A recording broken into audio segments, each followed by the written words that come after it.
गांव में कई महीनों से बारिश नहीं हुई थी। खेत सूख चुके थे और मिट्टी में गहरी दरारें पड़ने लगी थी। किसान चिंतित थे, लेकिन लालटू सबसे ज्यादा परेशान था। उसकी फसल लगभग तैयार थी, लेकिन पानी की कमी ने सारी मेहनत पर खतरा खड़ा कर दिया था। दिन ब दिन खेत भूरा पड़ता गया और उम्मीदें टूटती चली गईं। ऊपर से साहूकार का कर्ज भी सिर पर था। तय समय नजदीक आ रहा था, पर लालटू के पास पैसे का कोई साधन नहीं बचा था। घर में अनाज तक कम हो चुका था।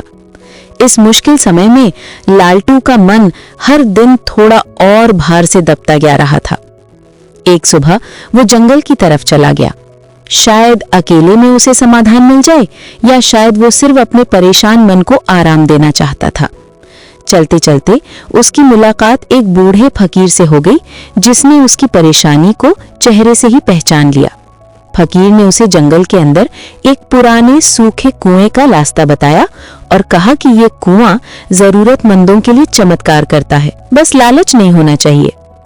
लालटू ने संकोच और डर के बीच उस कुएं तक पहुंचने का फैसला किया। कुआं वास्तव में सूखा ही दिख रहा था, लेकिन उसने हिम्मत करके डोरी नीचे डाली। कुछ ही पल बाद डोरी भारी हो गई और ऊपर आया एक घड़ा, भरा हुआ चमकीले, साफ, अनोखे पानी से। जब लालटू उस पानी को गांव के व्यापारी के पास ले गया, तो व्यापारी हैरान रह गया।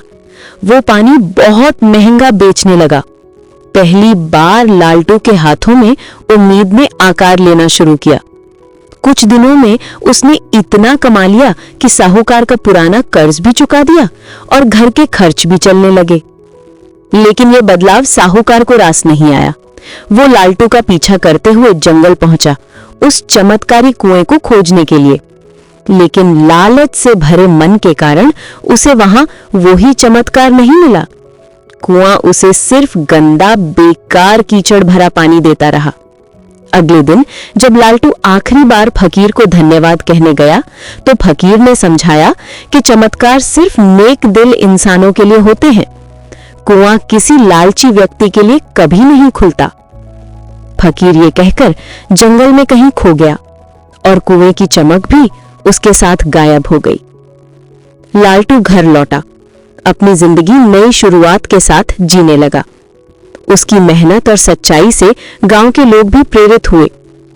एक समय जो किसान अपना खेत बचाने की लड़ाई लड़ रहा था, आज वो ही पूरे गांव के लिए उम्मीद बन चुका था।